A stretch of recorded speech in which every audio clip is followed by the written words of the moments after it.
सुप्रभात बच्चों।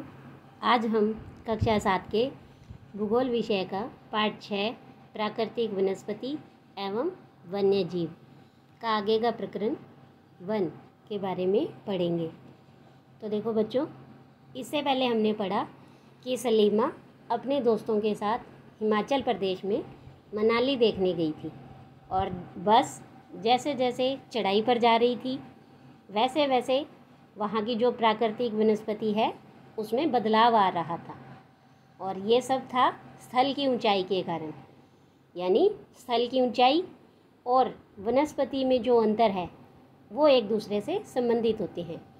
वनस्पति की वृद्धि तापमान पर, नमी पर, स्थल की ढाल पर और मिट्टी की परत की मोटाई कितनी है, इन चीज़ों पर निर्भर करती है। और इसी आधार पर हमने प्राकृतिक वनस्पति को 3 मुख्य भागों में बांटा था। वन पहला प्रकार था और दूसरा घास, तीसरा हमने बांटा कांटेदार झाड़ियाँ। तो आज हम इसी प्राकृतिक वनस्पति का पहला भाग वन, इसके बारे में विस्तार से पढ़ेंगे। अब वनों का अगर हम वर्गीकरण करें तो वन कई प्रकार के होते हैं। तो उसमें से पहला है उष्णकटिबंधीय सदाबहार वन। इन्हें वर्षावन भी कहते हैं। ये देखिए नीचे आपको चित्र दिखाई दे रहा है, उष्णकटिबंधीय सदाबहार वन। ये इतने घने होते हैं कि जो सूर्य का प्रकाश है वो नीचे जंगल तक नहीं जा पाता है। तो ये घने वन भूमध्य रेखा और उष्णकटिबंध के पास पाए जाते हैं। जैसे हमने देखा था इससे पहले वाली वीडियो में कि जैसे ये भूमध्य रेखा है और ये कर्क और ये मकर रेखा। तो जो ये वाला हिस्सा है यहाँ पर ये उष्णकटिबंधीय सदाबहार वन पाए जाते हैं। ये क्षेत्र गर्म होते हैं और पूरे वर्ष यहाँ अत्यधिक वर्षा होती है।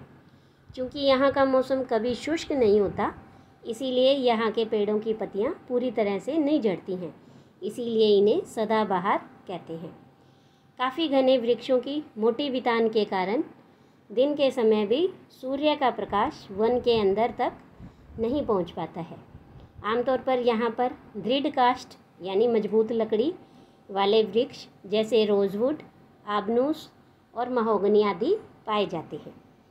ब्राज़ील के उष्णकटिबंधीय सदाबहार वन इतने विशाल हैं कि ये पृथ्वी के फेफड़े की तरह प्रतीत होते हैं, यानी इन्हें पृथ्वी का जो फेफड़ा वो कहा जाता है। इसके बाद देखिए कि एनाकोंडा ये विश्व का सबसे बड़ा सांप है और ये उष्णकटिबंधीय वर्षावन में पाया जाता है। और यह मगरमच्छ जैसे बड़े जानवर को मार सकता है और उसे खा भी सकता है। इसके बाद हम पढ़ेंगे उष्णकटिबंधीय पर्णपाती वन। जैसे हमने पहले ही भी पढ़ा था कि पर्णपाती मतलब पत्तियों को गिरा देना। ये शुष्क होते हैं और अपनी पत्तियों को गिरा देते हैं। तो उष्णकटिबंधीय पर्णपाती वन मानसूनी वन होते हैं जो भारत, उत्तरी ऑस्ट्रेलिया और मध्य अमेरिका के बड़े हिस्सों में पाए जाते हैं। ये देखिए नीचे चित्र, आपको इसी प्रकार के ये वन दिखाई दे रहे हैं जिसकी पत्तियां हैं वो गिर जाती हैं। इन क्षेत्रों में मौसमी परिवर्तन होते रहते हैं और जल संरक्षित रखने के लिए शुष्क मौसम में यहाँ के वृक्ष पत्तियां झाड़ देते हैं। और इन वनों में पाए जाने वाले दृढ़ काष्ठ वृक्षों में साल, सागवान, नीम और शीशम हैं। दृढ़ काष्ठ जो वृक्ष हैं फर्नीचर, यातायात, निर्माण सामग्री बनाने के लिए बहुत उपयोगी होते हैं। इन प्रदेशों में आमतौर पर पाए जाने वाले जानवर हैं बाघ, शेर, हाथी, गोल्डन लंगूर, बंदर आदि। ये देखिए नीचे चित्र दिखाई दे रहा है, बाघ है, लंगूर है, इस तरह से कई जानवर हैं इन क्षेत्रों में पाए जाते हैं। इसके बाद देखिए कि यहाँ 2 प्रश्न हैं। भारत में शीतोष्ण सदाबहार और शीतोष्ण पर्णपाती वन कहाँ पाए जाते हैं और उन राज्यों के नाम बताइए। तो देखिए जो शीतोष्ण सदाबहार वन हैं वो नागालैंड, त्रिपुरा, मेघालय, तमिलनाडु, कर्नाटक, पश्चिमी बंगाल और असम में पाए जाते हैं, यानी पूर्वी भारत और दक्षिणी पूर्वी भारत में ये पाए जाते हैं। और जो शीतोष्ण पर्णपाती वन हैं वो झारखंड, उड़ीसा, छत्तीसगढ़ और केरल में पाए जाते हैं। इसके बाद दूसरा प्रश्न है कि भारत में अधिकतर किस प्रकार के वन पाए जाते हैं। तो देखिए कि भारत में अधिकतर हैं वो शीतोष्ण पर्णपाती वन और मानसूनी वन पाए जाते हैं। इसके बाद हम आगे पढ़ेंगे शीतोष्ण सदाबहार वन। जैसे हमने पढ़ा था उष्णकटिबंधीय सदाबहार वन, ऐसे ही अब हम पढ़ेंगे शीतोष्ण सदाबहार वन। हमने देख लिया उष्णकटिबंध हिस्सा है वो ये वाला था, भूमध्य रेखा, कर्क रेखा और मकर रेखा के बीच। अब यहाँ से यहाँ तक वाला जो ये वाला हिस्सा है ये होता है शीतोष्ण कटिबंध।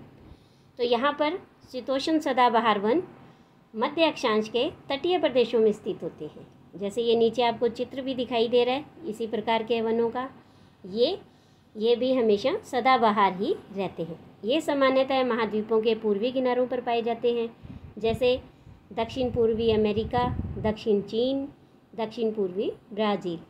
यहाँ बांस, चीड़, यूकेलिप्टस जैसे दृढ़ और मुलायम दोनों ही प्रकार के पेड़ पाए जाते हैं। इसके बाद है शीतोष्ण पर्णपाती वन। उच्च अक्षांशों की ओर जैसे जैसे हम बढ़ेंगे वहाँ हमें शीतोष्ण पर्णपाती वन मिलते हैं। जैसे ये नीचे आपको चित्र दिखाई दे रहा है पर्णपाती वन का, ये उत्तर पूर्वी अमेरिका, चीन, न्यूजीलैंड, चिली, पश्चिम यूरोप के तटीय प्रदेशों में पाए जाते हैं। ये अपनी पत्तियाँ शुष्क मौसम में झाड़ देते हैं और यहाँ पाए जाने वाले पेड़ हैं बांस, ऐश, बीच आदि। हिरन, लोमड़ी, भेड़िए यहाँ के आम जानवर हैं। फीजेंट तथा मोनाल जैसे पक्षी भी यहाँ पाए जाते हैं। तो ये देखिए ये फीजेंट दिखाई दे रहा है आपको और ये मोनाल पक्षी है जो कि ऐसे शीतोष्ण पर्णपाती वन में पाए जाते हैं। इसके बाद हम पढ़ेंगे भूमध्य सागरीय वनस्पति।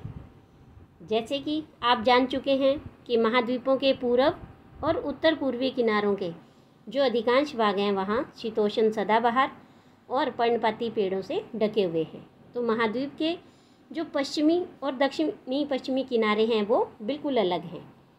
यहाँ भूमध्य सागरीय वनस्पतियाँ पाई जाती हैं। जैसे ये देखिए चित्र में दिखाई दे रहा है, यहाँ पर ये अंगूर के बाग लगे हुए हैं। तो यह अधिकतर यूरोप, अफ्रीका और एशिया के भूमध्य सागर के समीप वाले प्रदेशों में पाई जाती है, इसीलिए इनका यह नाम पड़ा। ये वनस्पतियाँ भूमध्य सागर के बाहरी प्रदेशों जैसे संयुक्त राज्य अमेरिका के कैलिफोर्निया, दक्षिण पश्चिमी अफ्रीका, दक्षिण पश्चिम दक्षिणी अमेरिका एवं दक्षिणी पश्चिमी ऑस्ट्रेलिया में भी पाई जाती है।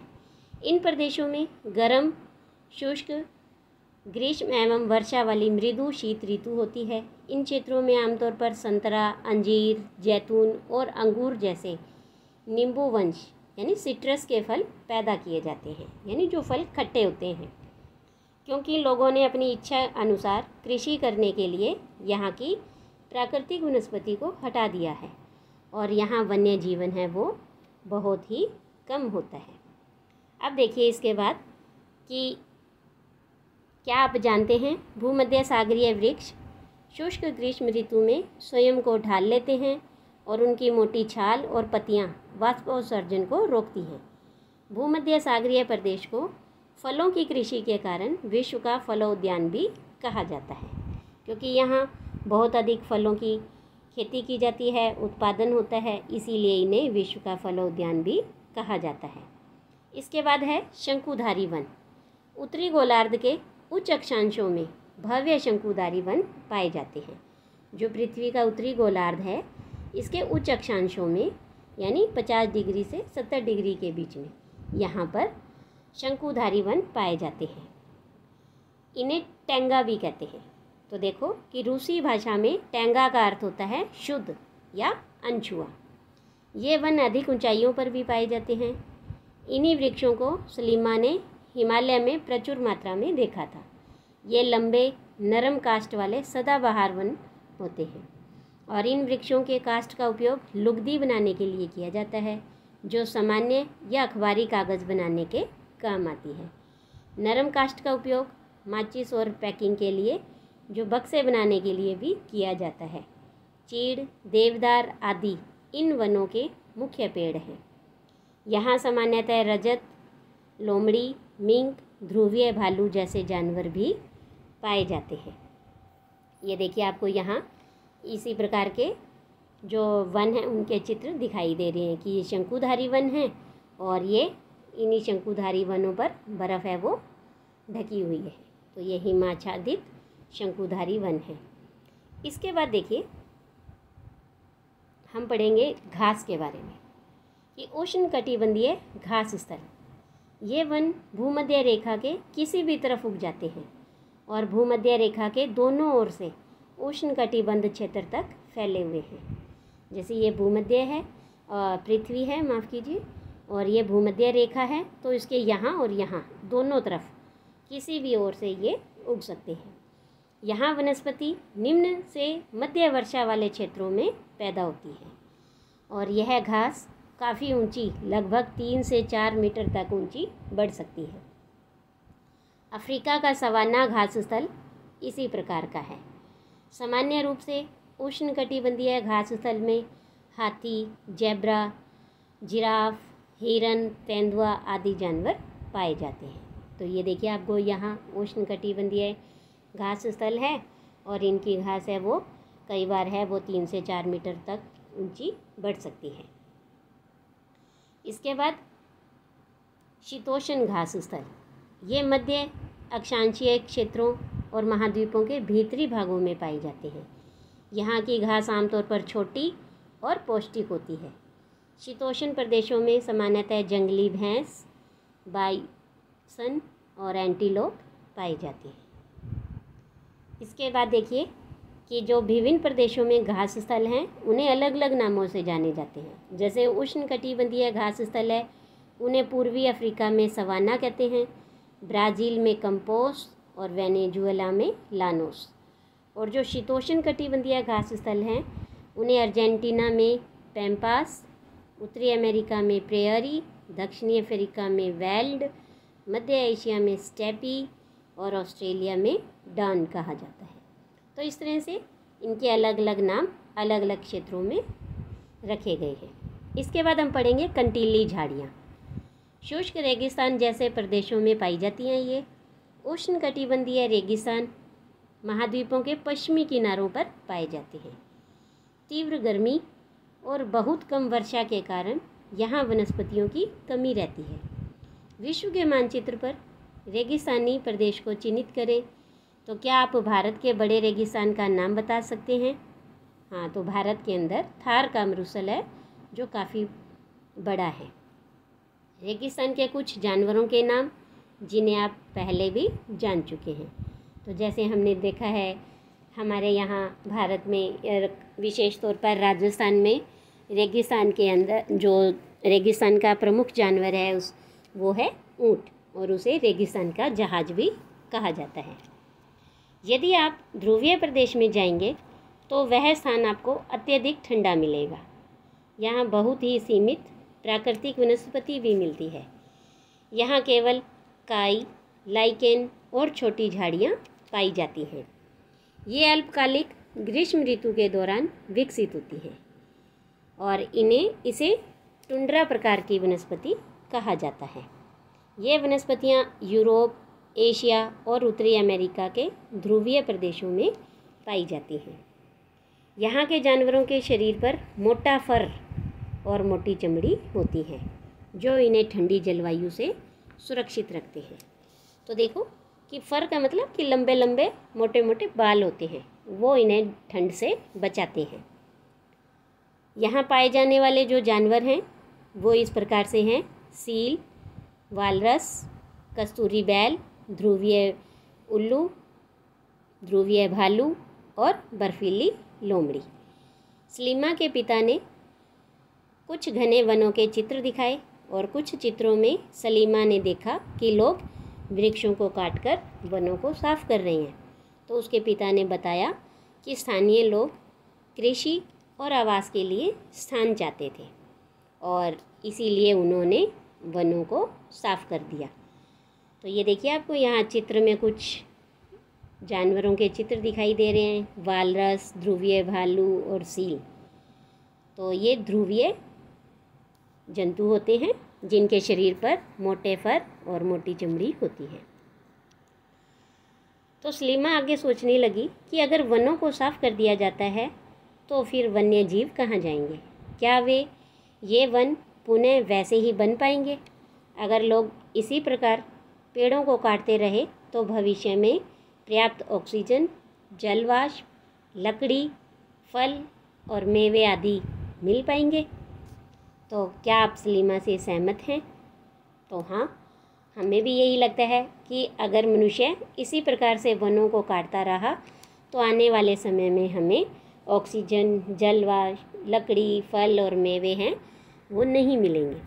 तो अपने दोस्तों के साथ इस वनस्पति और प्राणी जगत की विविधता में हो रही कमी पर चर्चा करें और इसके संरक्षण के बारे में कुछ सुझाव दीजिए।